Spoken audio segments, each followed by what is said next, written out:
मित्रहरू, यहाँ सबैजनालाई जय मसीह अभिवादन छ।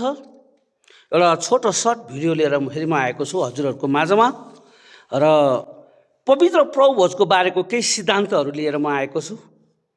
मैले 5वटा सिद्धान्तको बारेमा केही कुराहरू बताउन खोजिराखेको छु। धेरै जान्नुहुने हाम्रो गुरुबाउहरूको लागि चाहिँ यो नौलो हुँदैन, तर हामी कतिजना विश्वासीहरूको लागि चाहिँ यो नौलो र नयाँ हुनसक्छ। हामीले थाहा नपाएको कुराहरू हुनसक्छ है त। नम्बर 1, पत्रिका मात्र सिद्धान्त। सम्प्रदाय चाहिँ अधिकांश प्रोटेस्टेन्ट प्रभु भोज येशूको मृत्युको सम्झना गर्ने कार्य हो, जसमा रोटी र दाखमत केवल प्रतीक मात्र हुन् प्रोटेस्टेन्टको विचारधारामा। नम्बर 2, तत्त्व परिवर्तन सिद्धान्त।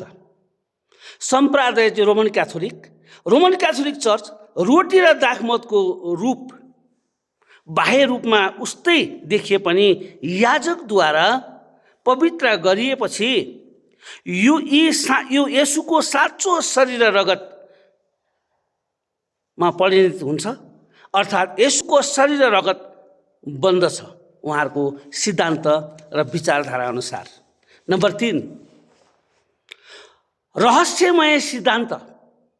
सम्प्रदाय अर्थोडक्स सिद्धान्त अनुसार रहस्य भनेको कुनै गोप्य वा बुझ्न नसकिने कुरा मात्र होइन प्रियहरू, तर यो मानव विवेक र समझले पूर्ण रूपमा बुझ्न नसकिने कुरा हो। तर परमेश्वरले आफै प्रकट गर्नुभएको ईश्वरीय सत्य हो। पवित्र प्रभुभोजमा येशू ख्रीष्टको शरीर रगत साँच्ची नै हो,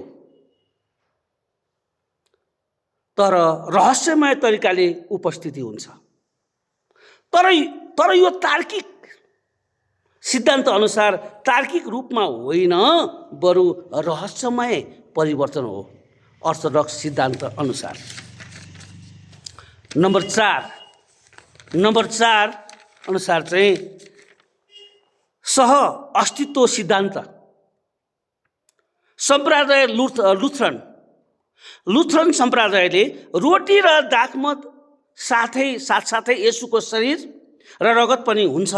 यी रूप परिवर्तन हुँदैनन्, तर ख्रीष्ट आत्मिकी रूपमा त्यसमा उपस्थिति हुन्छ अथवा हुन्छन् भन्ने सोच विचार धारणा चाहिँ लुथरनको छ। अन्तिम नम्बर 5, आत्मिकी उपस्थिति सिद्धान्त। सम्प्रदाय क्याल्भिनवादीले चाहिँ येशू ख्रीष्ट आत्मिकी रूपमा उपस्थित हुनुहुन्छ, तर पदार्थ अथवा रोटी र दाखमत परिवर्तन हुँदैनन्। सहभागीले विश्वासद्वारा आत्मिकी रूपमा ख्रीष्टसँग एकता अनुभव गर्दछन्। यो 5वटा सम्प्रदायको यो सिद्धान्त र उहाँहरूको त्यो तरिकाहरू चाहिँ अलग अलग भएको, त्यहाँ गरिएको विश्वासहरू अलग अलग भएको हामी देख्छौँ। तर पनि प्रियहरू, बाइबल अनुसार यी सबै कुरा सही र जायजै होलान्। र यो मैले अहिले 5वटा सिद्धान्तको बारेमा बताएँ, आफ्नो सम्प्रदायले आफ्नो तरिकाले गर्दै गरेको कुरालाई। र हजुरहरूले सायद यो सुनेर बुझेर लाभ लिनुहुन्छ भन्ने मैले आशा गरेको छु। यहाँ सबैलाई जय मसीह टक्राउँछु।